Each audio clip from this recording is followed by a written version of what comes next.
One of the outperforming phrases that I try to live my life by is expect the best, prepare for the worst. And I think about where this phrase originated. It's really about expecting the best out of yourself, but preparing for the worst as far as what the situation could give to you.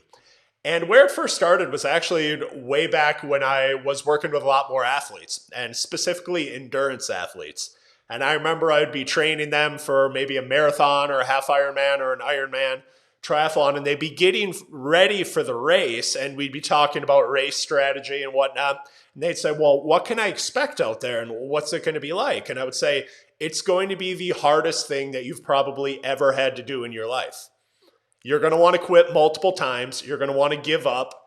And it is going to be just excruciatingly difficult. And they would kind of look at me and they would say, well, Scott, that's not very motivational. That's not very uplifting. Can't you give me something that's a little bit more positive? And I said, well, actually, I can.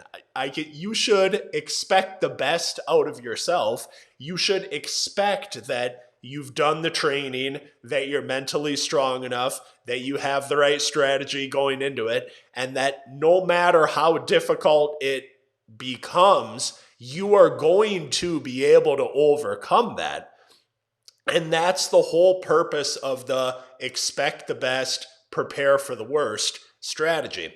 And I found that this applies to almost anything in life. And I think it's helped me in so many different ways, whether we're talking about running 100 miles or writing a book or building a business or anything else. Is anytime that I'm going into a new situation or scenario, I envision in my mind that it is going to be so much more difficult than it probably than it will be, because I want to not be caught off guard at all. If it ends up being, I don't want to say, well, I think that this is going to be relatively easy, and then I go in and it ends up being extremely challenging. And if we're talking about the race route, I see a lot of people that make this mistake.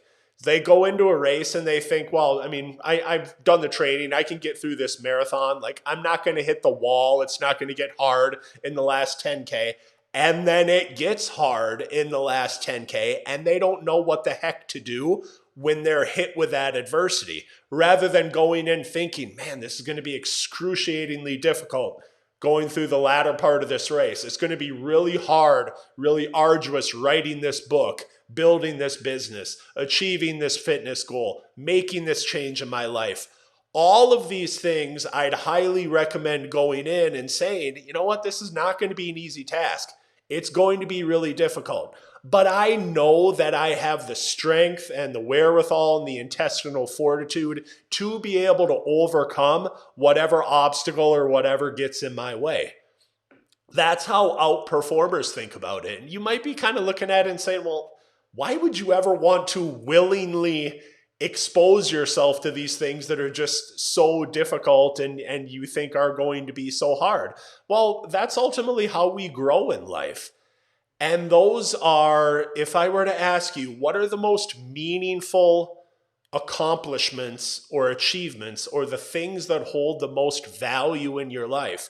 What you'll respond to me with is something where you were tested, is something that was difficult. It's not something that was just given to you and handed to you on a silver platter. It's the reason that the people that win the lottery are typically no happier post winning the money, winning the lottery, than they were beforehand, because they didn't have to work for it, versus the person that put in the blood and the sweat and the tears and had to go through the difficult times of maybe building a business, and now they value that achievement or that accomplishment so much more. And this speaks to every single thing that we do in life. So if you expect the best out of yourself, out of what you are capable of doing and capable of accomplishing, in regards to preparing for the worst and whatever adversity and how difficult a new situation or scenario might be for you, that is a winning strategy for you to be able to accomplish and for you to be able to achieve anything that you want in life. And if you do that, I know you are going to outperform. Thanks for being here. Wishing you always the best of health, happiness, high performance. Have a great day.